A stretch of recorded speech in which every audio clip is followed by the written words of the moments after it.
Good morning, dear student. Today I will teach you chapter 14. Its name the seed of honesty. आज मैं आप लोगों को chapter 14 पढ़ाऊँगा जिसका नाम है द सीड ऑफ ऑनेस्टी।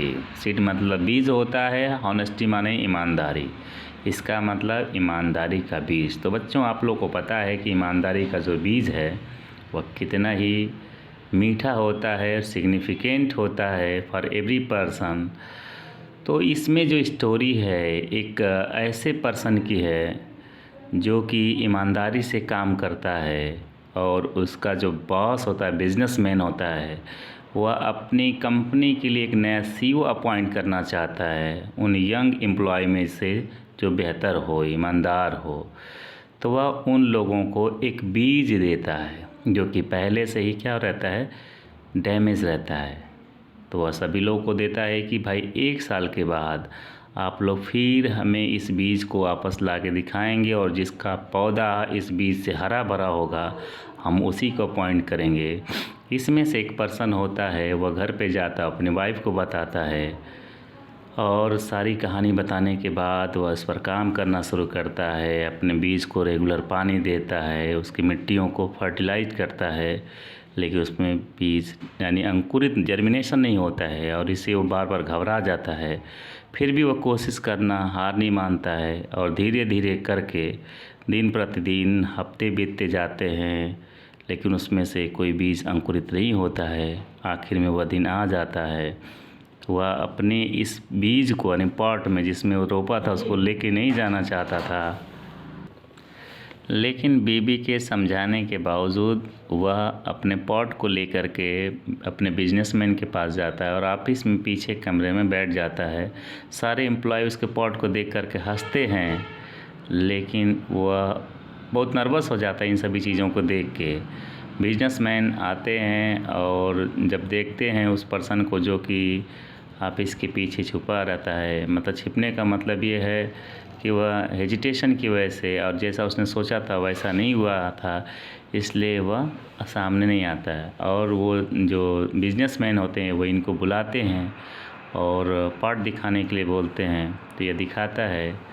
उसके बाद ये सभी यंग एम्प्लॉय को सामने लाते हैं और उनसे कहते हैं कि देखिए इसका बीज तैयार नहीं हो पाया है। फिर भी क्यों नहीं हो पाया मैं इसके बारे में बताता हूँ, क्योंकि इसको जो बीज दिए थे ना वो पहले से डैमेज थे, इसलिए यहाँ पर उसका बीज नहीं हो पाया। लेकिन इसने ईमानदारी से काम किया और आप लोगों के भी बीज वैसे थे लेकिन आप लोगों ने बदल दिया, तो इसको फिर से मैं एक नया सीईओ बनाता हूँ क्योंकि इसने ईमानदारी से काम किया। इसलिए इस लेसन का नाम है द सीड ऑफ ऑनेस्टी। तो इसके बारे में हम लोग डिटेल से पढ़ेंगे। आइए देखते हैं। Get set go. Plant honesty you will reap trust. यदि आप ईमानदारी के साथ पौधे लगाओगे तो आप विश्वास ही काटोगे। प्लांट गुडनेस, अगर अच्छाई का पौधा लगाओगे तो आप दोस्ती की फसल काटोगे। प्लांट ह्यूमिलिटी, ह्यूमिलिटी मीन्स होता है विनम्रता। अगर विनम्रता का पौधा लगाओगे तो यू विल रीप ग्रेटनेस, तो आप महानता यानी कि तप का, महानता का पौधा काटोगे, फसल काटोगे। प्लांट परजर्वेशन, तो you will reap victory. Preservation का मतलब तप का पौधा लगाओगे तो आप जीत का, विक्ट्री का पौधा काटोगे। प्लांट कंसिडरेशन, कंसिडरेशन के मीन्स होता है विचार वाला पौधा लगाओगे तो यू विल रीप हारमोनी, तो आप एक सामंजस्य का फसल काटोगे, फसल पाओगे। प्लांट हार्ड वर्क, अगर कठिन परिश्रम का पौधा लगाओगे तो यू विल रीप सक्सेस, तो आप सफलता का फल पाएंगे यानी फसल काटेंगे। प्लांट फॉरगिवनेस, यदि आप माफ़ी का पौधा लगाएंगे तो यू विल रीप रिकॉन्सिलेशन, तो आप सुलह का, समझौता वाला फसल काटेंगे। प्लांट ओपेंस है ना, यानी कि सादगी का पौधा लगाएंगे तो यू विल रीप इंटीमेसी, तो आप आत्मीयता का फसल काटेंगे। प्लांट पेशेंस यानी धैर्य का पौधा लगाएंगे तो यू विल रीप इम्प्रूवमेंट, तो आप अपने अंदर सुधारात्मक फसल काटेंगे। प्लांट फैथ विश्वास का पौधा लगाएंगे तो यू विल रीप मिरेकल, तो आप एक चमत्कार का फसल काटेंगे। What you plant now will determine that you will reap tomorrow, यानी जिस संकल्प के साथ आज आप पौधे लगाते हैं वैसे ही फसल कल काटेंगे। The seed you now scatter, यानी अब जो सीड यानी बीज बिखेरेंगे will make your life worse और बेटर इन द फ्यूचर, तो वही बीज आपकी ज़िंदगी को यानी आने वाले कल में आपके लाइफ को बर्बाद भी कर सकते हैं और अच्छा भी बना सकते हो। तो it may also have a profound, तो यह एक गहरा प्रभाव इफ़ेक्ट ऑन दोज अराउंड, ये आपके चारों तरफ एक गहरा प्रभाव छोड़ सकता है। You can choose any plant for you, आप इनमें से कोई एक पौधा चुन सकते हैं।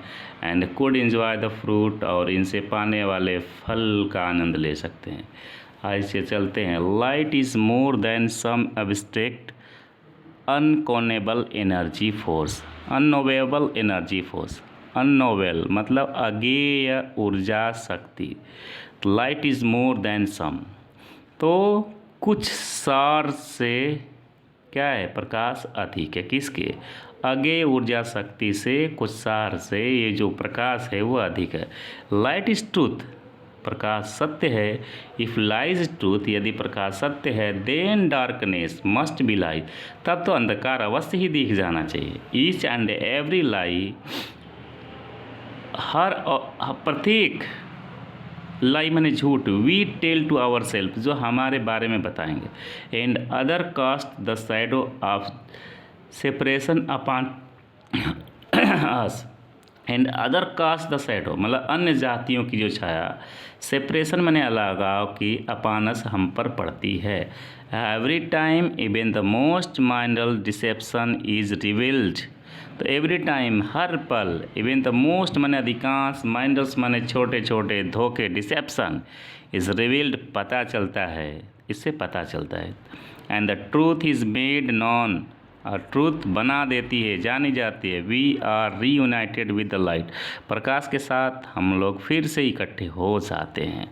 सो इसलिए लेट देयर बी लाइट, प्रकाश जलाओ, प्रकाशित हो। Those are the word by which you can create your own magnificent world, those are the word, ये वही शब्द हैं, बाई विच यू कैन, जिनका प्रयोग करके आप बना सकते हो योर ओन मैग्निफिकेंट वर्ल्ड, अपनी एक शानदार दुनिया। This is the story about a man, यह कहानी है एक आदमी के बारे में, who tried must to grow a seed, जो प्रयास करता है एक बीज को उगाने का, बट ऑल इन वैन, लेकिन सब कुछ बर्बाद हो जाता है। रीड पढ़ो, why he could not grow a seed, कि वह एक बीज को क्यों नहीं उगा सका। एंड और हाउ ही गॉट रिवार्ड, वह कैसे प्राप्त किया, रिवार्ड क्या, इनाम, फॉर हिज होनेस्टी, कि वह कैसे एक बीज को भी नहीं उगा सका और कैसे वह एक ईमानदारी का इनाम भी पाता है। There was a successful businessman, मतलब एक सफल बिजनेसमैन होता है। He was a growing old, वह बूढ़ा होता जाता है। And knew it was the time, और जानता है time to choose a successor to take over the business, उसे पता है कि यह अब समय आ गया है एक सक्सेसर चुनने का, मतलब एक अगले सक्सेसर का, यानी इसके बाद जो उसका उत्तराधिकारी होगा उसको चुनने का मौका आ गया, जो टेक ओवर द बिजनेस यानी बिजनेस को संभाल सके। Instead of choosing one of his direction और हिज चिल्ड्रेन, यानी अपने बच्चों में से चाहे डायरेक्टर निर्देशक में से चुनने के बजाय he decide to do something different, वह कुछ अलग करने का सोचता है।